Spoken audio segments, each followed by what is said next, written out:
कोशिश कर रहे हैं कि हमें गद्दार साबित किया जाए, और सबसे बुरी कोशिश कर रहे हैं कि किसी तरह तहरीक इंसाफ की फौज से हमारी और फौज की लड़ाई हो। कान खोल के सुन लो, हमारी कभी फौज से लड़ाई नहीं होगी कि ये हमारी फौज है। ये वो लोग हैं जो हमारे मुहाफिज हैं, हमारी इनसे लड़ाई नहीं होगी, हमारी लड़ाई आपसे होगी। और जब तक हम जिंदा हैं हम आपको छोड़ेंगे नहीं।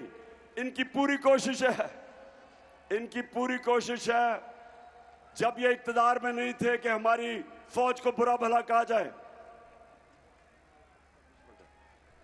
जब ये पावर में नहीं थे तो जरा सुने कि ये किस तरह की बातें करते थे हमारी फौज एस्टेब्लिशमेंट के खिलाफ। जरा ये सुने।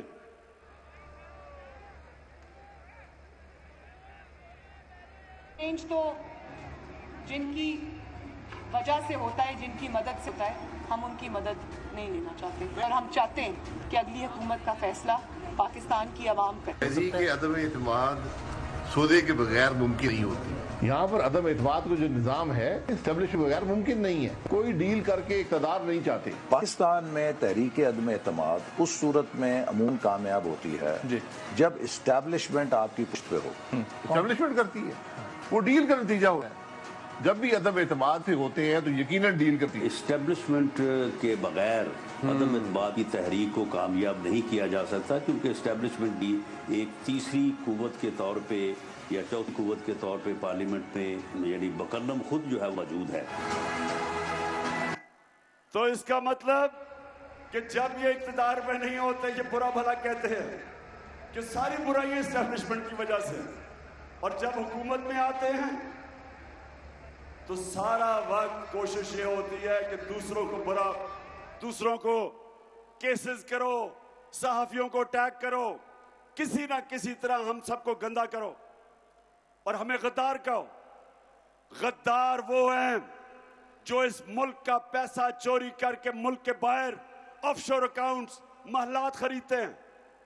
गद्दार वो नहीं है जो सारी कमाई बाहर करें, सब कुछ बेच के अपने मुल्क में रहें और जीना मन रहा जिनका पाकिस्तान में हो। वो गद्दार नहीं है। वो गद्दार नहीं है जो इस मुल्क की आजादी के लिए और करप्शन के खिलाफ जंग लड़ते हैं। वो गद्दार नहीं है। मुल्तान आखिर में सुने, हमारी जमात तहरीक इंसाफ वो जमात है जो सारे सूबों के अंदर है। वो जमात जो इस मुल्क को इकट्ठा रख सकती है। इनकी जो जमातें रह गई हैं वो सुकड़ गई हैं, छोटी छोटी जमातें हैं। ये एक मुल्क की वफाकी जमात है, और इस वक्त जो हमारे दुश्मन मुल्क को तोड़ना चाहते हैं वो चाहेंगे कि तहरीक इंसाफ कमजोर हो। हिंदुस्तान में खुशियां बनी जब शहबाज शरीफ आया, इसराइल ने खुशी बनाई। मगरबी मीडिया जो मुझे जानता है, वहां भी उन्होंने इस्तकबाल किया इस चोर का। लेकिन जिधर जिधर मुसलमान मुल्क थे उनकी मीडिया पढ़े, सबको अफसोस हुआ कि एक 22 करोड़ की मुंतखब की हुई हुकूमत, जिसका वजीर आजम दुनिया में जाके इस्लामोफोबिया की बात करता था और नबी सल्लल्लाहु अलैहि वसल्लम के खिलाफ जो बेहुरमती उनकी करते थे, उनकी शान में गुस्ताखी करते थे, उसकी आवाज उठाता था, यूएन में उठाता था, ओआईसी में उठाता था। मुसलमान दुनिया में लोगों ने अफसोस बनाया, दुश्मन खुश हुए। तो पाकिस्तानी फौज दूसरी चीज है जो मुल्क को इकट्ठा रख सकती है, लेकिन अकेली वो इकट्ठा नहीं रख सकती जब तक कि एक फेडरल, एक पार्टी जो सारे सूबों में मुल्क को यूनाइट करे। तो ये साजिश है कि हमें उनके खिलाफ करें और कोशिश करें कि हमारी जमात टूटे। नुकसान पाकिस्तान का है, फायदा इन चोरों का है। इन चोरों को जिनके पैसे बाहर पड़े और प्रॉपर्टीज बाहर पड़ी हैं, इनको क्या फर्क पड़ेगा कि पाकिस्तान को अगर नुकसान पहुंचता है, ये जब मुश्किल पड़ती है बाहर भाग जाते हैं। हमारा जीना मरना इस मुल्क में है और अब मैं आखिरी दम तक अपने मुल्क के लिए लड़ूंगा। मैं इन सब का मुकाबला करूंगा और आप सब ने मेरे साथ मिलकर इनका मुकाबला करना है। हमने, और मैं ये भी कह दूं कि जिन जिन लोगों ने मुल्क के मिलके गद्दारी की थी, मुल्क से अमरीकी साजिश का हिस्सा बने थे, मीर जाफर और मीर सादिक का रोल प्ले किया था, पाकिस्तान की तारीख कभी इनको माफ नहीं करेगी, ना भूलेगी, ना इन गद्दारों को माफ करेगी जो इस साजिश में शामिल थे। और मैं फिर सुप्रीम कोर्ट को कहता हूं कि सदर आरिफ अलवी ने आपको लेटर लिखा है मुरासले के ऊपर, जो कि पाकिस्तान एम्बेसडर और जो अमेरिकी डोनाल्ड लू के बीच में बातचीत थी, सुप्रीम कोर्ट को भेजी है, चीफ जस्टिस को। इन्वेस्टिगेट करें इसको, पता चलवाएं कि क्या रोल था, कितनी बड़ी साजिश, कौन कौन मिला हुआ था, अमेरिकन एम्बेसी का क्या काम था कि पाकिस्तानी सियासतदान हमारे पार्टी के सियासतदानों को अमेरिकन एम्बेसी में बुला के अदम एतमाद का पूछे।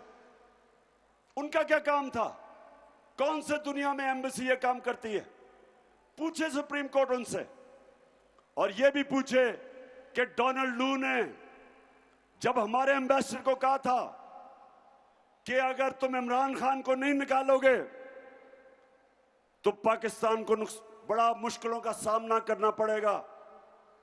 सवाल यह है कि वजीर आजम मुल्क का मैं था, फॉरेन ऑफिस मेरे नीचे, एम्बेसडर मेरे नीचे, किसको उसने पैगाम दिया था? किसको पैगाम दिया था कि इमरान खान को निकालो? फॉरेन ऑफिस ने निकालना था, किसने निकालना था? इसलिए चीफ जस्टिस साहब इसकी पूरी तरह तहकीकात करें, इन्वेस्टिगेट करें। 22 करोड़ लोगों का पाकिस्तान, माशाल्लाह एक फौज जो सारी मुसलमान दुनिया में ताकतवर फौज, एटमी हथियार, एक वो मुल्क जो कि स्ट्रेटेजिकली उधर खड़ा है कि जब भी हमने अपने मुल्क को ठीक किया ये उठ जाएगा।